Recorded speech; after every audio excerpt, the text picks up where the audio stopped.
The sun was brutal that afternoon at the military training facility. General Martinez stood with his arms crossed, watching another soldier miss the target. It was the 12th attempt in 3 days, and his patience was wearing thin. The mission required precision that none of his trained marksmen could deliver.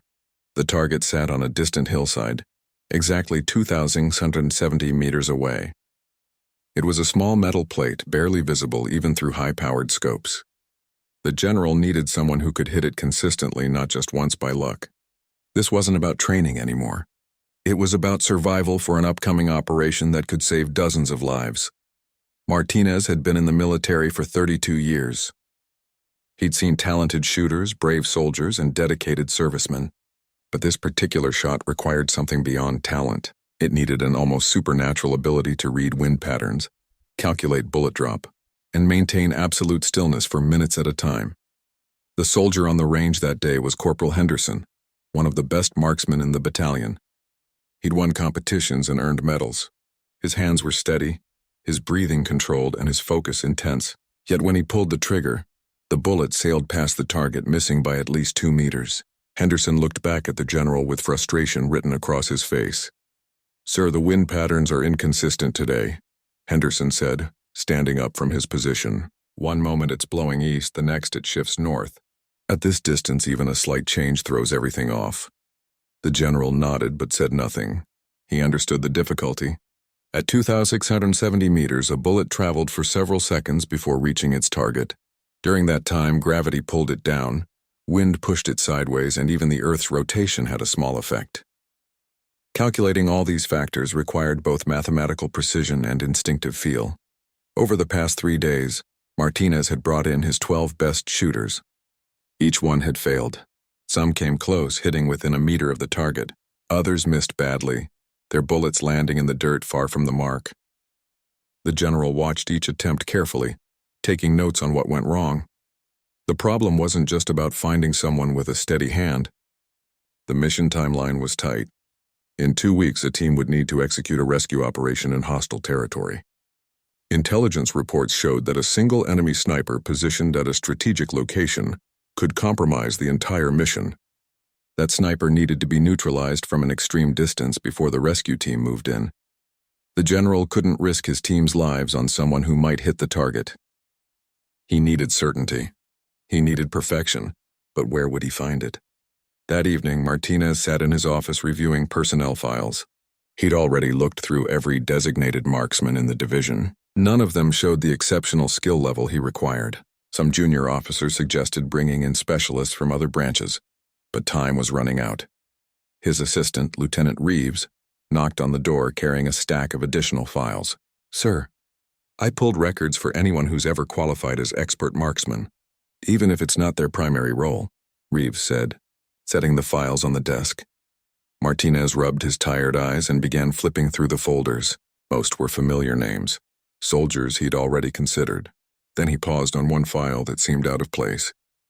It belonged to Sergeant Elena Voss, a logistics coordinator who worked in supply chain management. "Why is this here?" Martinez asked, holding up the file. "Voss works in logistics, not combat operations." Reeves leaned forward and pointed to a notation in the file. "Sir, look at her qualification scores from basic training and her annual weapons recertifications. She's consistently scored perfect or near perfect on every shooting assessment for 8 years. Her long-range scores are particularly notable." The general studied the numbers more carefully. Voss had indeed achieved remarkable scores, but she'd never been assigned to any combat role. Her career had been entirely administrative, managing supply routes and equipment inventories. She was 34 years old, had served for 12 years, and by all accounts was excellent at her job. "Has she ever expressed interest in marksmanship training beyond basic requirements?" Martinez asked. "Not that I can see in her file, sir, but there's a note here from her training instructor 9 years ago. It says she has exceptional natural ability and unusual patience for extreme distance shooting. He recommended her for sniper school, but she declined." Martinez found that interesting. Most soldiers who showed talent for shooting jumped at the chance for specialized training. Why would Voss turn it down? He made a note to find out. The next morning, the general requested that Sergeant Voss report to his office. He didn't tell her why, only that he needed to discuss a matter of some importance. When she arrived precisely at the scheduled time, Martinez observed her carefully. Voss was of average height, with dark hair pulled back in a regulation bun. She wore her uniform properly and moved with quiet efficiency. Nothing about her appearance suggested exceptional abilities of any kind. She looked like exactly what she was, a competent logistics officer doing her job well. "Sergeant Voss, thank you for coming," Martinez said, gesturing to a chair. "I've been reviewing personnel files and came across your shooting scores. They're quite impressive." Voss sat down but showed no particular reaction to the compliment. "Thank you, sir. I maintain my qualifications as required." "You do more than that," the general continued. "Your scores suggest you have significant talent for long-range shooting. Yet you've never pursued specialized training in that area. Why not?" For the first time, Voss showed a flicker of emotion. She paused before answering, choosing her words carefully. "I prefer my current role, sir. Logistics suits me. Shooting is something I do well, but it's not what I want to focus my career on." Martinez appreciated her honesty, but he pressed further. 9 years ago, your instructor recommended you for sniper school. You declined. Can you tell me why?" Voss met his eyes directly. "Sniper work requires not just shooting skill, sir, but a willingness to take human life from a distance. I wasn't certain I wanted that responsibility. I still maintain my skills because they're important for any soldier. But I chose a different path." The general considered this. Voss wasn't squeamish or afraid. She simply had thoughtfully chosen her career direction. That kind of self-awareness was rare and valuable. But now he needed to know if she could actually do what 12 other soldiers had failed to accomplish. "Sergeant, I have a proposition for you," Martinez said, his tone becoming more serious. "I need someone who can make an extremely difficult shot. 12 of my best marksmen have tried and failed. Before I explain more, I need to know if you'd be willing to attempt something challenging." Voss didn't answer immediately. She sat quietly, thinking it through, which was exactly what a good shooter would do. Never rush. Always calculate. Finally, she nodded once. "I'd like to know more about what you need, sir." The sun was brutal that afternoon at the military training facility. General Martinez stood with his arms crossed, watching another soldier miss the target. It was the 12th attempt in 3 days, and his patience was wearing thin. The mission required precision that none of his trained marksmen could deliver. The target sat on a distant hillside, exactly 2,670 meters away. It was a small metal plate, barely visible even through high-powered scopes. The general needed someone who could hit it consistently, not just once by luck. This wasn't about training anymore. It was about survival for an upcoming operation that could save dozens of lives. Martinez had been in the military for 32 years. He'd seen talented shooters, brave soldiers, and dedicated servicemen. But this particular shot required something beyond talent. It needed an almost supernatural ability to read wind patterns, calculate bullet drop, and maintain absolute stillness for minutes at a time. The soldier on the range that day was Corporal Henderson, one of the best marksmen in the battalion. He'd won competitions and earned medals. His hands were steady, his breathing controlled, and his focus intense. Yet when he pulled the trigger, the bullet sailed past the target, missing by at least 2 meters. Henderson looked back at the general with frustration written across his face. "Sir, the wind patterns are inconsistent today," Henderson said, standing up from his position. "One moment it's blowing east, the next it shifts north. At this distance, even a slight change throws everything off." The general nodded but said nothing. He understood the difficulty. At 2,670 meters, a bullet traveled for several seconds before reaching its target. During that time, gravity pulled it down, wind pushed it sideways, and even the Earth's rotation had a small effect. Calculating all these factors required both mathematical precision and instinctive feel. Over the past 3 days, Martinez had brought in his 12 best shooters. Each one had failed. Some came close, hitting within a meter of the target. Others missed badly, their bullets landing in the dirt far from the mark.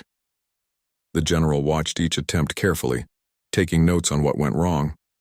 The problem wasn't just about finding someone with a steady hand. The mission timeline was tight.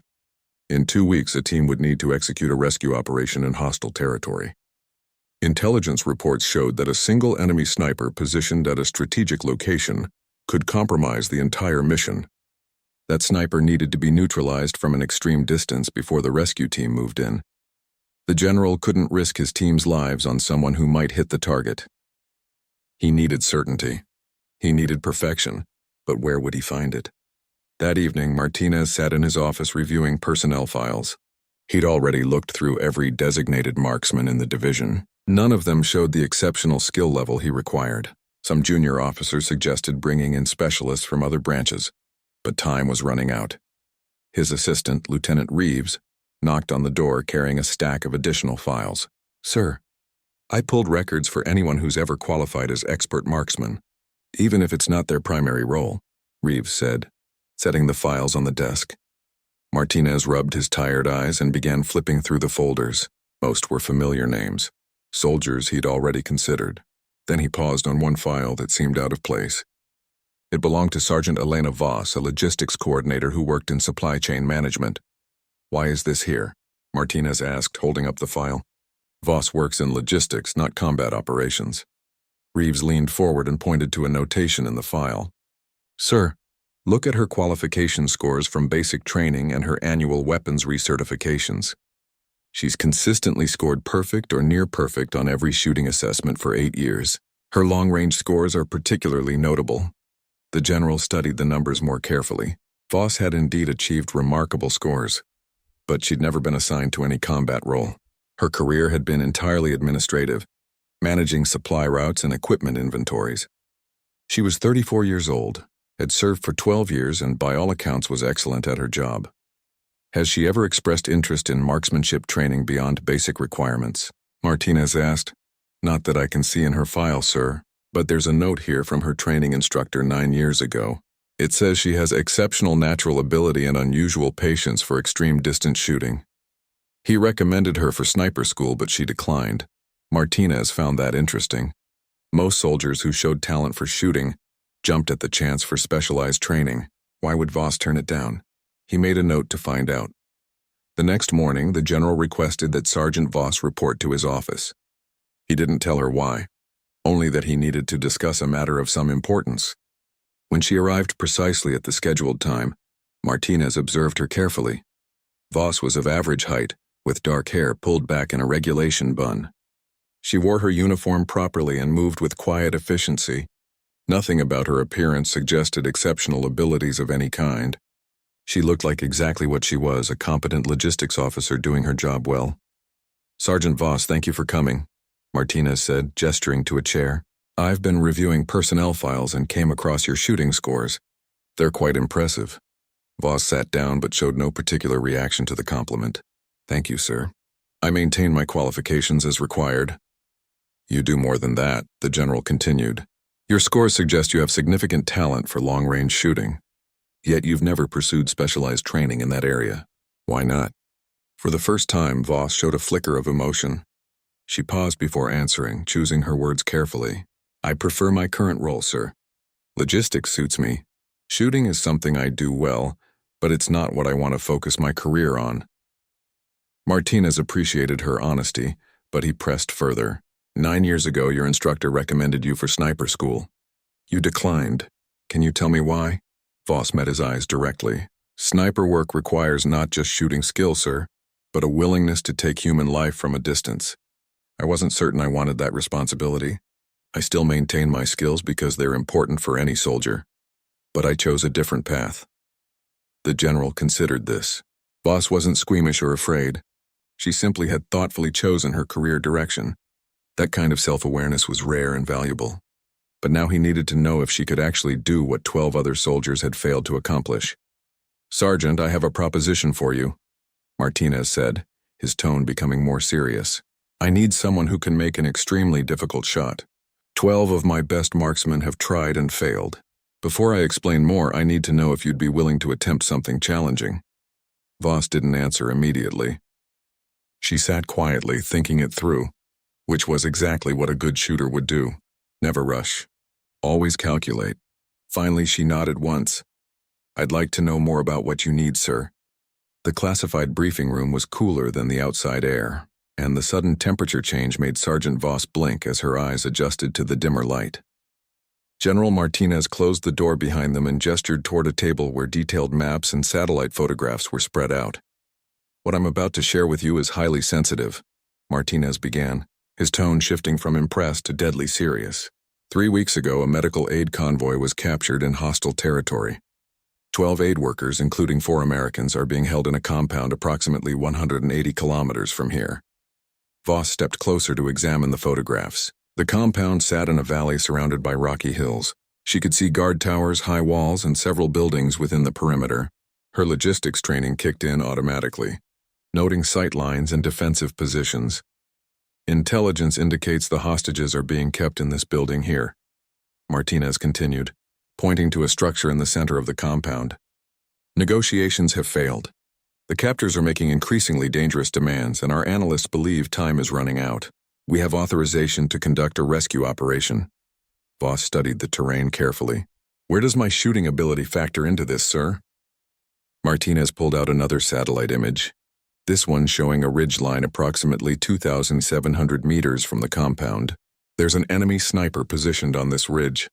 He has clear sight lines to the only viable approach route our rescue team can use. Intelligence reports he's highly skilled and has already killed 2 reconnaissance personnel who got too close. The situation became clear to Voss immediately. Any rescue team approaching the compound would be vulnerable to that sniper. Taking him out was essential, but getting close enough to do so would alert the entire compound and endanger the hostages. You need someone to neutralize that sniper from extreme distance before the rescue team moves in, Voss said. Exactly. The shot would be approximately 2,670 meters, similar to what you just accomplished. But the conditions will be more challenging.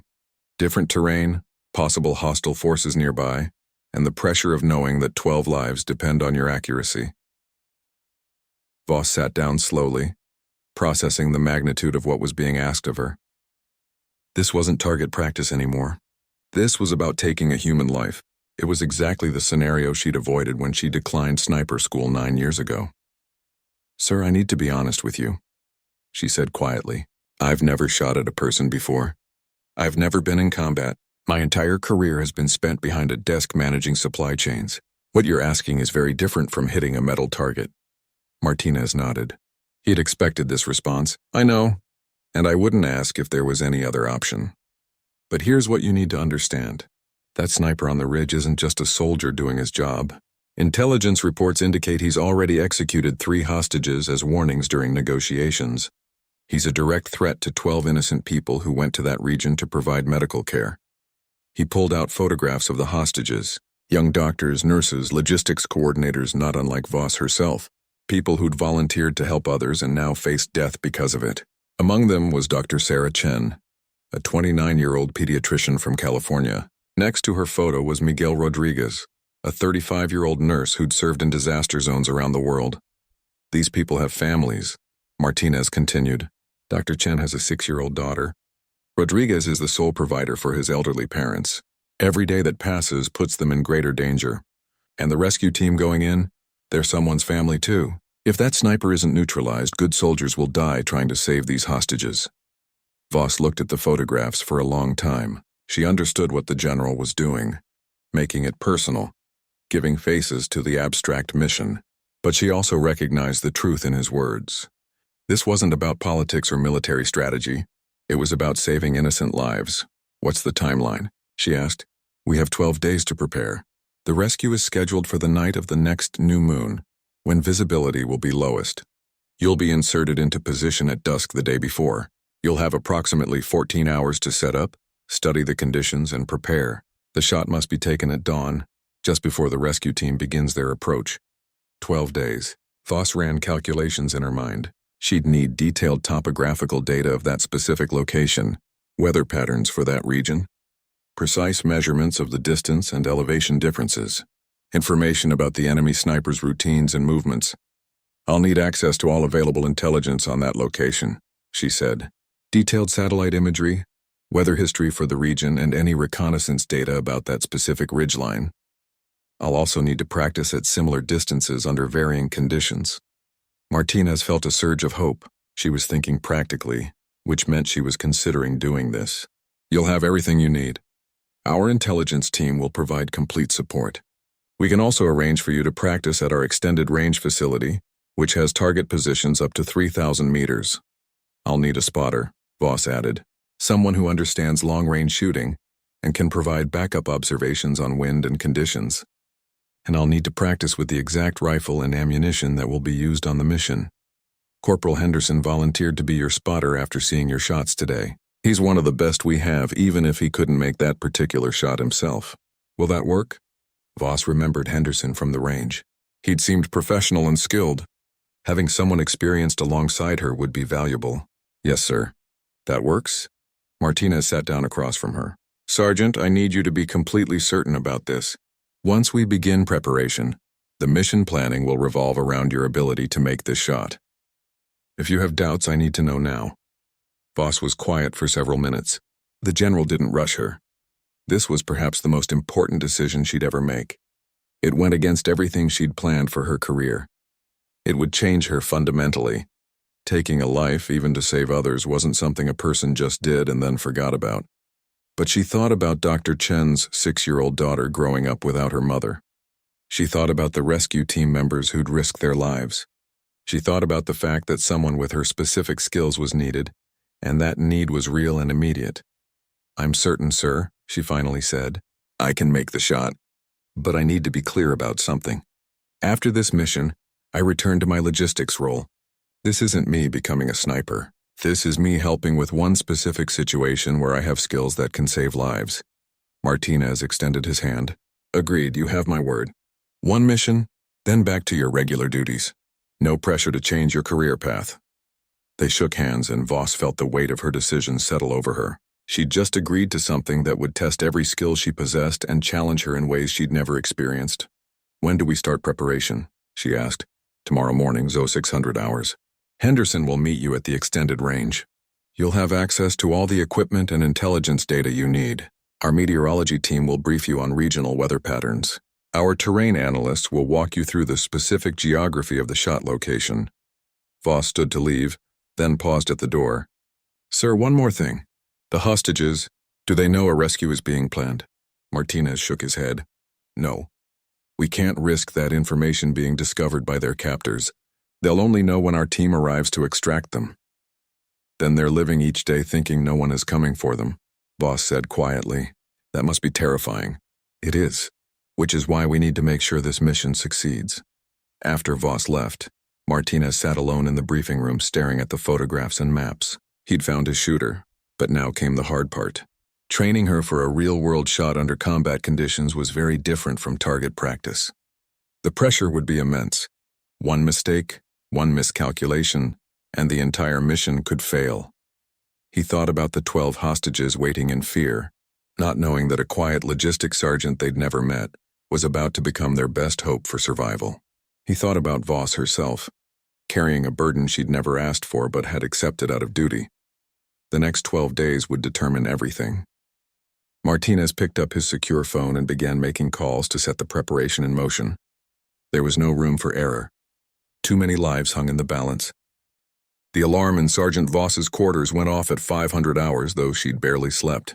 Her mind kept replaying the conversation with General Martinez, the photographs of the hostages, and the weight of what she'd agreed to do. She dressed in her field uniform and headed to the extended range facility where Corporal Henderson was already waiting. Morning, Sergeant. Henderson greeted her, his tone professional but warm. I set up the rifle at position 3. It overlooks our 2,800-meter range. Figured we'd start with something slightly beyond what you'll face in the field. Voss appreciated his thoroughness. Henderson didn't seem resentful that she'd succeeded where he'd failed. Instead, he appeared genuinely committed to helping her prepare. They walked together to the elevated shooting platform where the precision rifle waited. Before we start shooting, I want to understand your process, Henderson said. I've been doing this for 8 years and I've never seen anyone approach a shot the way you did. You spent 3 days just watching. Most shooters, including me, would have been firing rounds within an hour. Voss checked the rifle's condition before responding. My father was a watchmaker. He taught me that precision isn't about rushing to results. It's about understanding every tiny variable first. A watch has hundreds of parts, and if even one is slightly wrong, the whole thing fails. A bullet traveling 2,700 meters has even more variables affecting it. Henderson nodded slowly, seeing the logic. So you treat each shot like building a watch. Every piece has to be exactly right. Exactly. Temperature affects powder burn. Humidity affects air density.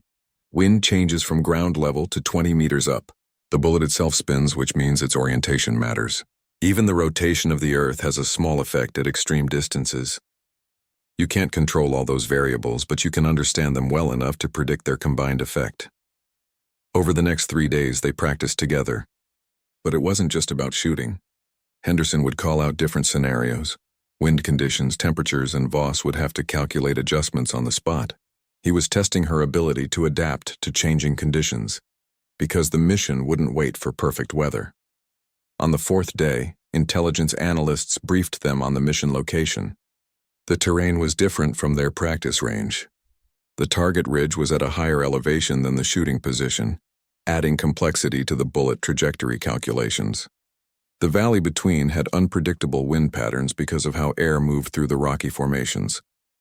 The enemy sniper maintains a position here, the analyst explained, pointing to satellite imagery.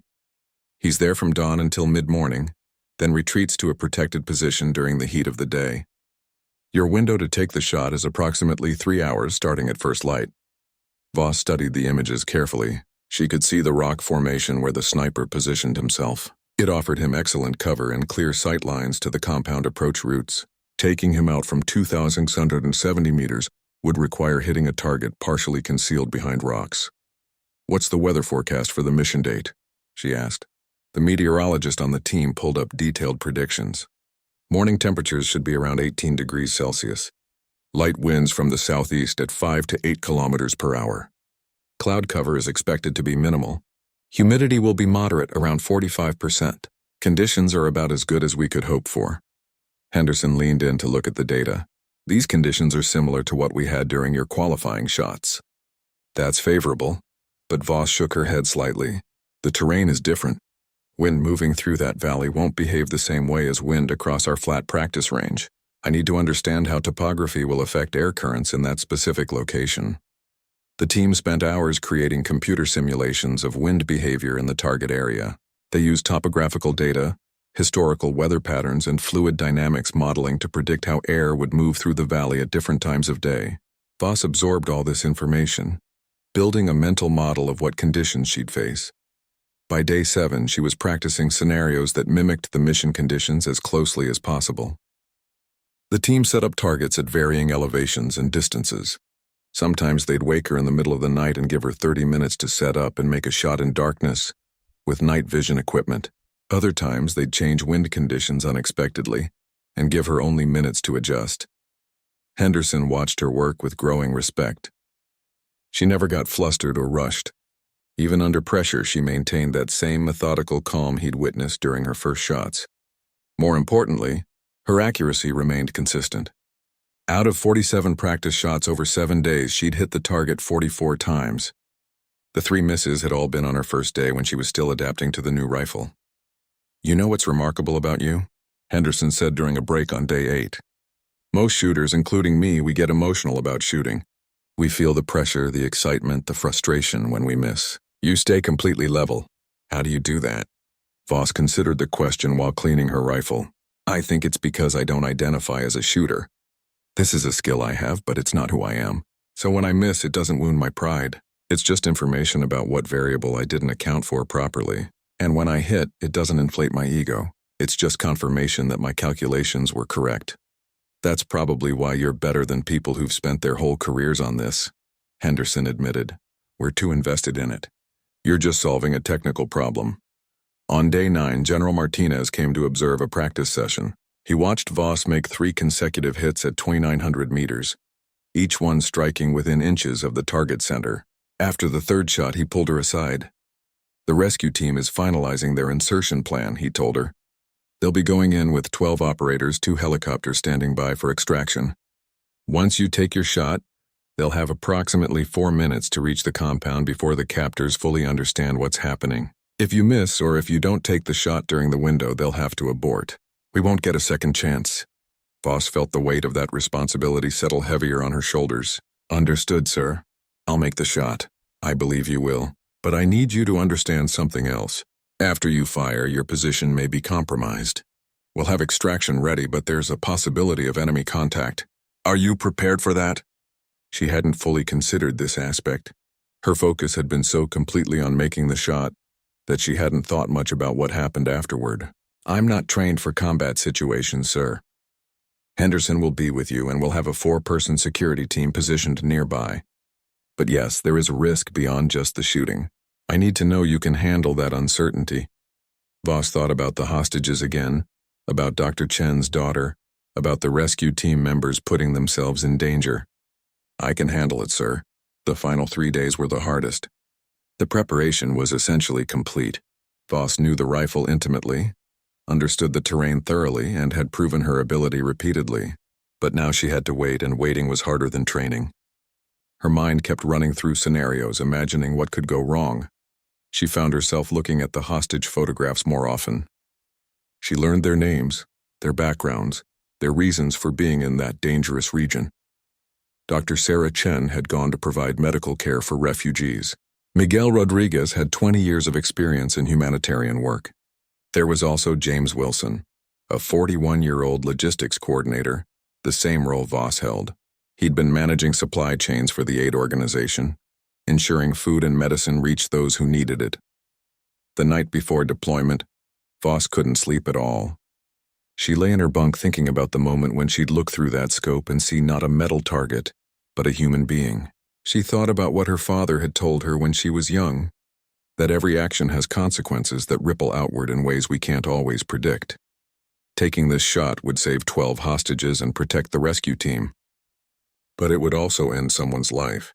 Even if that person had done terrible things, he was still someone's son, perhaps someone's father. The moral weight of that wasn't something Voss took lightly. At 0400 hours, she gave up on sleep and went to the chapel on base. She wasn't particularly religious, but she needed a quiet space to think. She sat there in the darkness, trying to reconcile who she was with what she was about to do. A chaplain found her there an hour later. "Big day?" he asked gently, sitting a few pews behind her. "Yes," Voss said simply. "I've counseled a lot of soldiers before their first combat experience. It's natural to feel conflicted. Taking a life, even a justified action in war, changes you. The fact that you're struggling with it says good things about your character." "Does it get easier?" she asked. The chaplain was quiet for a moment. "I don't think it should. The day it becomes easy is the day you've lost something important. But you can learn to live with it, especially when you know your actions saved innocent lives." Voss thanked him and returned to her quarters. It was time to gear up. Henderson was waiting at... The helicopter cut through the darkness at low altitude, following terrain contours to avoid detection. Sergeant Voss sat strapped into her seat, the rifle case secured beside her. Corporal Henderson sat across from her, checking his gear methodically. The 4-person security team sat quietly, their faces painted in camouflage patterns. The flight took 90 minutes. Nobody spoke much over the noise of the rotors. Voss watched through the small window as mountains passed below, dark shapes against a slightly lighter sky. Somewhere ahead in those mountains were 12 hostages who had no idea that rescue was coming. They'd been captive for 23 days now, each day bringing more fear and uncertainty. The pilot's voice crackled through their headsets. "Approaching drop zone. 3 minutes." Henderson leaned forward to catch Voss's attention. "Once we're on the ground, we'll have a 15-minute hike to the shooting position. The security team will establish a perimeter while we set up. Remember, no lights unless absolutely necessary. We don't want to give away our position." Voss nodded. She'd gone over this plan dozens of times, but hearing it again helped focus her mind. The helicopter began to descend, and she felt her stomach tighten with anticipation and nerves. They landed in a small clearing surrounded by rocky outcroppings. The moment the wheels touched ground, the team moved quickly. Voss grabbed her rifle case and pack, following Henderson into the darkness. The helicopter lifted off immediately, disappearing back the way it came. The sudden silence after the rotor noise was almost startling. The security team leader, a sergeant named Ramirez, took point with night vision equipment. They moved in single file through rough terrain, climbing gradually toward the position that had been selected from satellite imagery. Loose rocks shifted under their boots, and Voss had to be careful not to stumble while carrying her equipment. After 12 minutes of steady climbing, they reached the designated spot. It was a small plateau with a clear view across the valley toward the target ridge. Even in darkness, Voss could make out the general shape of the terrain. She'd studied this location so thoroughly that it felt almost familiar, even though she'd never been here before. Henderson helped her set up while the security team spread out to establish their defensive perimeter. They worked quietly, communicating with hand signals when possible. Voss unpacked the rifle and assembled her shooting rest, choosing the exact position she'd use when dawn came. "I'm going to range the target," Henderson whispered, using a laser rangefinder. After a moment, he reported, 2,673 meters, 3 meters longer than our estimate, but well within expected variance. Voss made a mental note to adjust her calculations accordingly. 3 meters at that distance would require only a tiny modification to her aim point, but every detail mattered. She wouldn't get a second chance. With the equipment set up, there was nothing to do but wait. They had approximately 9 hours until dawn. Ramirez came over and spoke quietly. "We've established observation posts at all approaches. If anyone comes within 200 meters of this position, we'll know. Try to rest if you can. It's going to be a long night." Rest seemed impossible, but Voss knew she needed to conserve energy. She sat with her back against a rock, wrapped in a dark blanket to preserve warmth. The temperature had dropped significantly, and her breath created small clouds in the cold air. Henderson sat nearby, occasionally checking their equipment and monitoring radio communications with the operations center. Every 30 minutes, he'd check in with a brief status report, keeping transmissions short to minimize the chance of detection. Around midnight, clouds moved in, obscuring the stars. Voss found herself thinking about the watchmaker lessons her father had taught her. He used to say that patience was the most important tool in his workshop. You couldn't rush precision. You had to let each piece settle into place naturally, understanding that forcing anything would cause the whole mechanism to fail. "You thinking about the shot?" Henderson asked softly. "Thinking about my father, actually. He would have understood what I'm feeling right now. That strange combination of absolute confidence in your technical ability and uncertainty about whether you're doing the right thing." Henderson considered that. "I used to struggle with that too, the moral part. Then I realized that in situations like this, doing nothing is also a choice. Those hostages down there, they need someone to act. The enemy sniper on that ridge, he's already killed people. Not acting would mean accepting that more people will die. I know you're right. It still feels heavy. It should. The day it doesn't feel heavy is when you need to worry." They fell silent again, each lost in their own thoughts. Hours passed slowly. Around Oro 200, Ramirez brought them some food. Basic military rations eaten cold. Voss forced herself to eat even though she wasn't hungry. Her body would need the energy. At Oro 430, Henderson began preparing for the approaching dawn. He set up his spotting scope, checked the wind flags they'd placed at intervals, and reviewed the atmospheric data one final time. Voss went through her own pre-shot routine, checking the rifle's zero, verifying the scope settings, and running through her mental checklist. The first hint of dawn appeared around 05:15, a slight lightening of the sky to the east. Voss moved into her shooting position, settling her body into the posture she'd practiced hundreds of times. The rifle rest was adjusted perfectly, the scope aligned with the target ridge that was slowly becoming visible in the growing light. Through the scope, she could barely make out the rock formation where intelligence reports placed the enemy sniper. The distance made everything look small and insignificant, but she knew that somewhere in those rocks was a human being, someone who would soon come into her crosshairs. Henderson was on the spotting scope beside her, watching the same area. No movement yet. The target usually appears right after dawn, within 30 minutes of first light. General Martinez's voice came through their earpiece, transmitted from the operations center. "Sharpshooter team, this is command. Rescue team is in position and ready. Your shot is the go signal for their approach. Confirm status," Henderson responded quietly. "Command, this is Spotter. We are in position and ready. Conditions are favorable. Wind southeast at 6 kilometers per hour.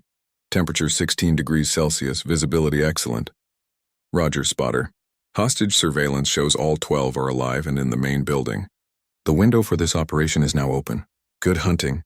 Voss felt her heart rate increase slightly. This was real now. No more practice, no more preparation.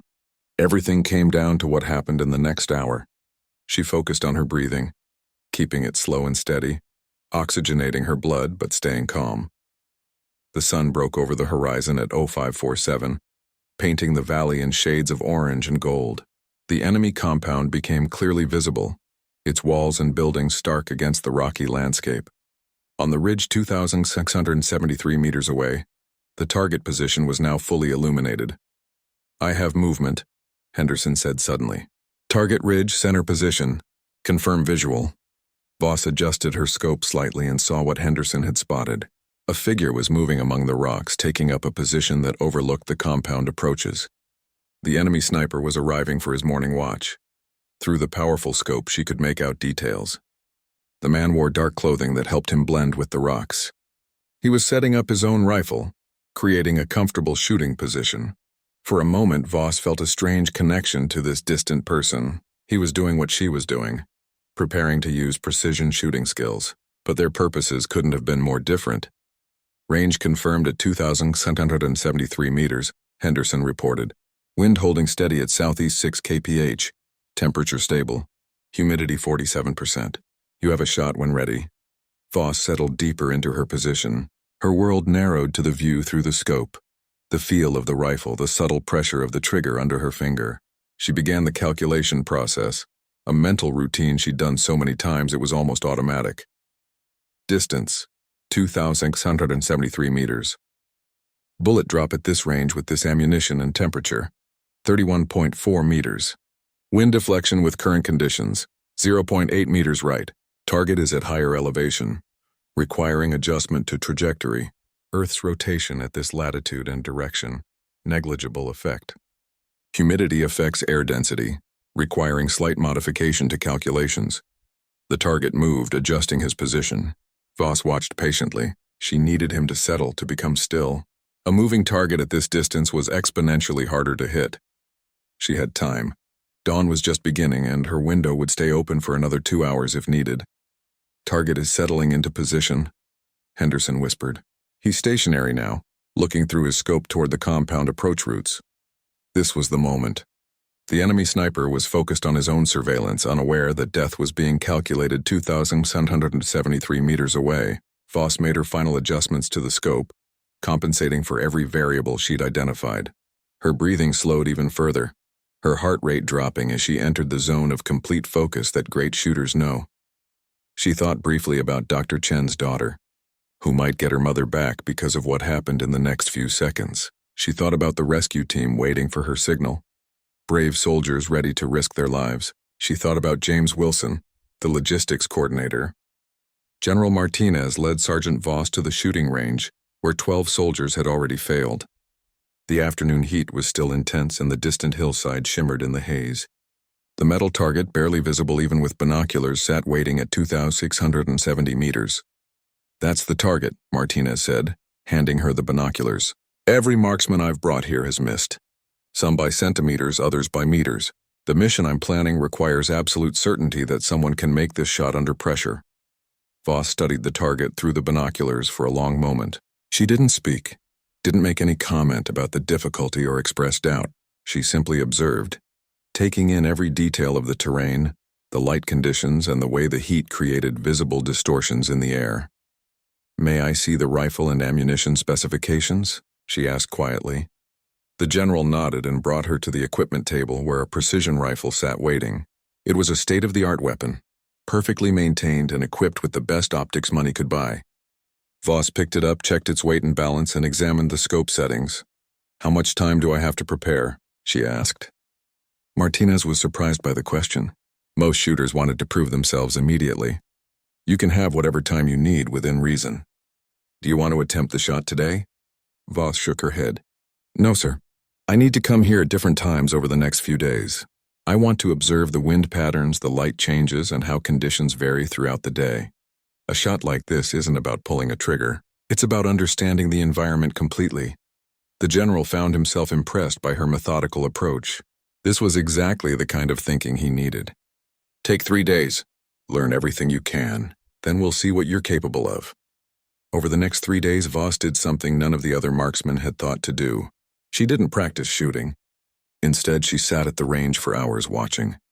She arrived before dawn to observe how morning conditions affected visibility. She stayed through midday to track the heat patterns. She returned at sunset to see how fading light changed the landscape. She brought notebooks and filled them with observations. Wind speeds and directions at different times. Temperature variations. The way moisture in the air affected clarity. She talked to weather forecasters about regional patterns. She studied topographical maps of the area between the shooting position and the target. Other soldiers noticed her presence and whispered among themselves. Who was this logistics officer spending all day at the sniper range? Why wasn't she actually shooting? Some thought she was wasting time. Others assumed she'd already given up and was just going through motions to avoid embarrassing herself. Lieutenant Reeves visited her on the second day. "Sergeant, shouldn't you be practicing the actual shot? You've been here 12 hours and haven't fired once." Voss looked up from her notes. "Sir, the 12 marksmen who came before me were all excellent shooters. Their technical skills weren't the problem. They failed because they didn't fully understand the environment they were shooting through. I'd rather spend 3 days learning and make one good shot than spend 3 days shooting and learn nothing." Her logic was sound, and Reeves left her to continue her work. By the third day, Voss had compiled detailed information about every factor that could affect a bullet traveling 2,670 meters. She knew that winds were calmest between 6 and 7 in the morning. She understood that temperature affected powder burn and bullet velocity. She'd calculated exactly how much the bullet would drop over that distance and how to compensate. On the morning of the fourth day, Voss reported to General Martinez. "I'm ready to attempt the shot, sir." Martinez had been hoping to hear those words but felt a knot of anxiety in his stomach. If Voss failed like the others, he'd run out of options. The mission would have to be redesigned, possibly putting more lives at risk. Everything depended on what happened in the next hour. They arrived at the range at dawn. The air was cool and relatively still. Exactly as Voss had predicted would be the optimal time. She set up her shooting position with careful precision, adjusting the rifle rest and arranging herself behind the weapon. Several officers had gathered to watch, word having spread that the logistics sergeant was attempting the impossible shot. Some were skeptical, others curious. Corporal Henderson, who'd been the last to try and fail, stood with his arms crossed, watching with a mixture of hope and doubt. Voss loaded a single round into the chamber. She didn't hurry. Every movement was deliberate and calm. She settled into position, her body relaxed but controlled, and looked through the scope at the distant target. Minutes passed. Voss didn't move. She was so still that some observers wondered if she'd frozen or changed her mind. But she was doing what great shooters do, reading the environment with senses beyond sight. Feeling the tiniest shifts in air pressure, listening to how wind moved through the valley, becoming part of the moment rather than fighting against it. General Martinez watched through his binoculars, his jaw tight with tension. The officers around him barely breathed. Henderson found himself silently rooting for her, wanting to see someone succeed where he'd failed. Then, without any warning or countdown, Voss exhaled slowly and squeezed the trigger. The rifle fired with a sharp crack that echoed across the range. The bullet left the barrel at over 800 meters per second, beginning its long journey through the air. For nearly 4 seconds, everyone waited. At that distance, there's a strange disconnect between cause and effect. You shoot and then you wait to see what the universe decides. The bullet traveled through changing air currents, dropped under gravity's pull, and fought against atmospheric resistance. Then came the unmistakable sound of metal striking metal. Even at 2,670 meters, the impact was audible. Through his binoculars, Martinez saw the target plate swing backward from the hit. For a moment, he couldn't believe it. He looked again to be sure. "Hit," he said, his voice barely above a whisper. Then louder, "Direct hit." The officers around him erupted in surprised congratulations. Henderson let out a breath he didn't know he'd been holding and shook his head in amazement. Voss simply set the rifle down carefully and stood up, showing no particular emotion. Martinez walked over to her quickly. "Sergeant, that was extraordinary. Do you think you could do it again?" Voss considered the question seriously. "Yes, sir. The conditions are still optimal. If you want confirmation, I can attempt a second shot." "I do," Martinez said immediately. He needed to know it wasn't luck. Voss returned to her position, loaded another round, and settled back into her shooting stance. This time she took even less time to prepare, having already read the conditions thoroughly. Within 2 minutes, she fired again, another 4-second wait, Another metallic ping echoing across the distance. Another direct hit. The observers were no longer just impressed. They were stunned. 2 consecutive hits at 2,670 meters was something most of them had never witnessed. This quiet logistics officer had just demonstrated shooting ability that exceeded everyone in the battalion. Martinez felt relief flood through him. He'd found his shooter, but as he looked at Voss's calm expression, he also felt curiosity. Where had this ability come from? Why had she never pursued it? And most importantly, would she be willing to use it for the mission he had in mind? "Sergeant Voss, I need to brief you on something classified," Martinez said. "What I'm about to tell you goes beyond today's demonstration. It's about the real reason I needed to find someone with your skills." Voss nodded and followed him toward the command building. Behind her, the officers continued discussing what they'd just witnessed. Word would spread quickly through the base. The quiet woman from logistics had done what 12 trained marksmen couldn't, but the real test was still to come. 4 seconds can feel like an eternity when everything depends on them. Voss stayed in position, watching through her scope as the bullet traveled the impossible distance. Physics took over now, carrying her calculations forward through the morning air.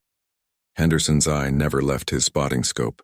He tracked the bullet's path not by seeing it, but by watching the target area, ready to call the impact. The security team held their breath. At the operations center, General Martinez leaned forward toward his monitors, waiting. At 2,673 meters away, the enemy sniper sat behind his rifle, scanning the approaches to the compound. He had no warning, no chance to react.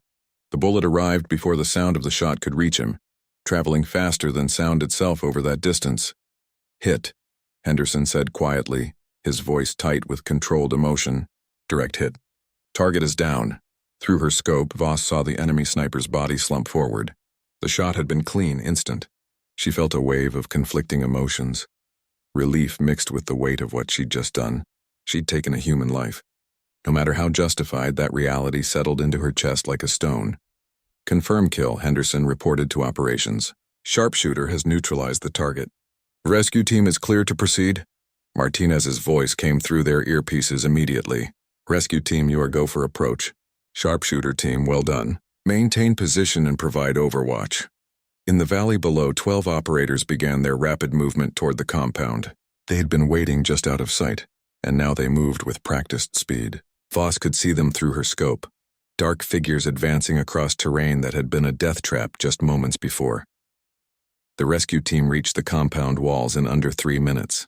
Explosive charges blew the main gate, and the operators poured inside. Voss kept her rifle ready, scanning for any threats that might emerge. Henderson did the same through his spotting scope, calling out positions and movements. Guards responding to the breach, Henderson reported. 3, no 4 hostiles moving from the north building. Rescue team has them in sight. Gunfire echoed across the valley, brief exchanges as the rescue team neutralized resistance. The operation was happening exactly as planned. The element of surprise was complete because Voss had eliminated the one person who could have warned them. "Hostages located," came the report from the rescue team leader. "We have all 12. They're mobile.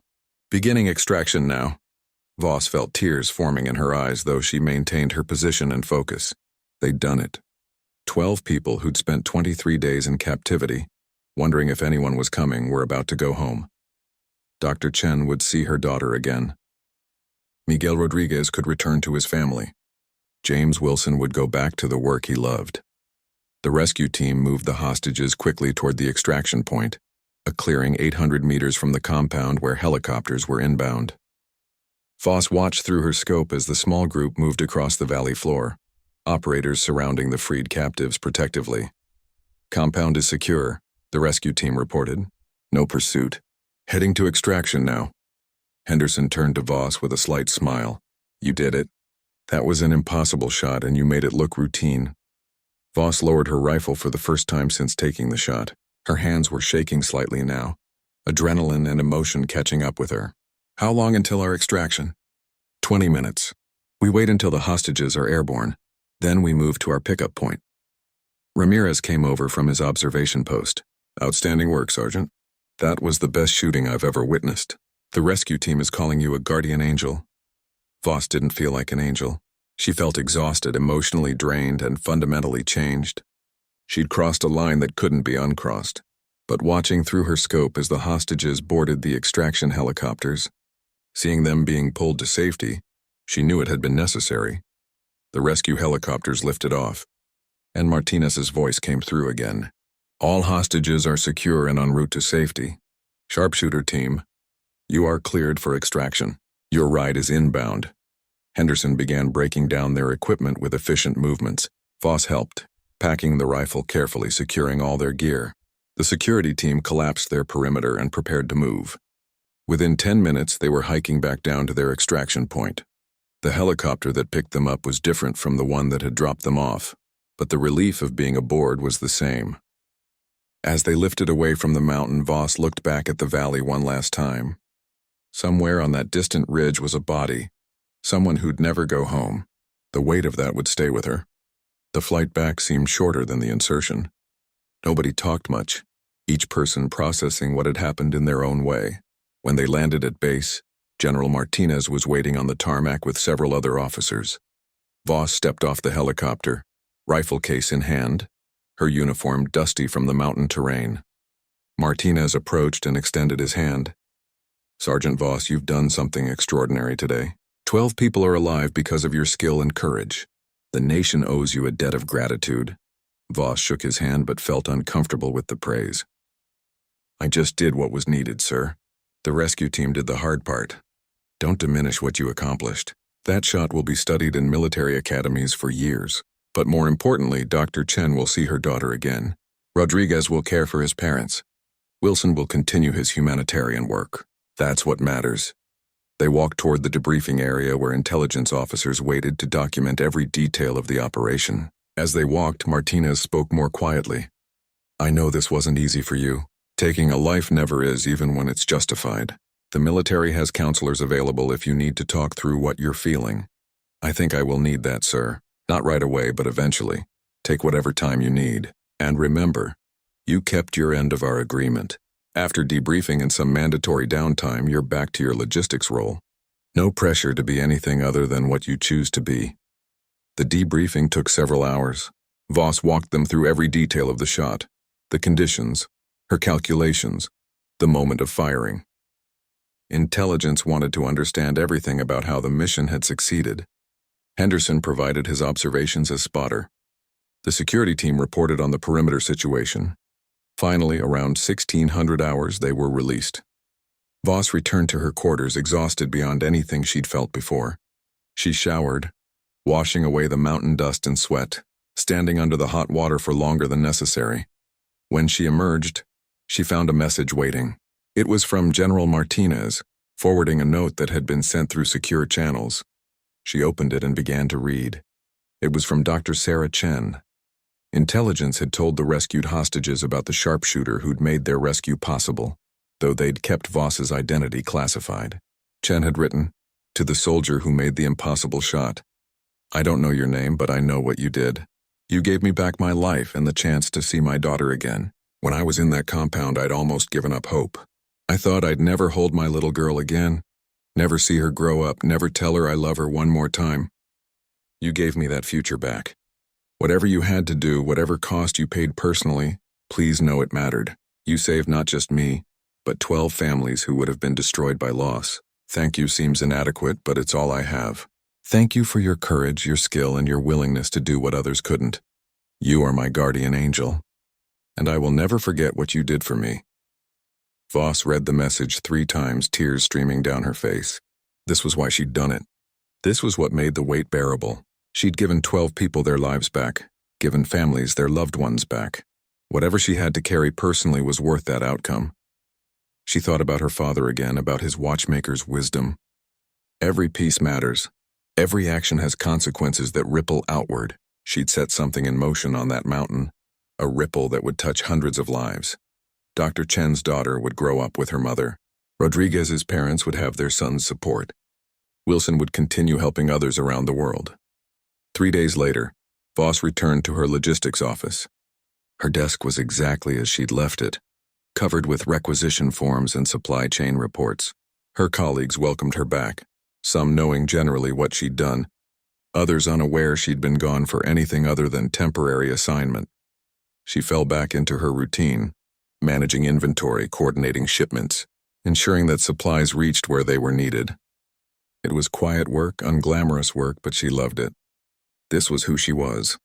The shooting had been an aberration, a moment when her specific skills were critically needed. Henderson stopped by her office one afternoon, a week after the mission. "How are you adjusting?" he asked. "It's strange," Voss admitted.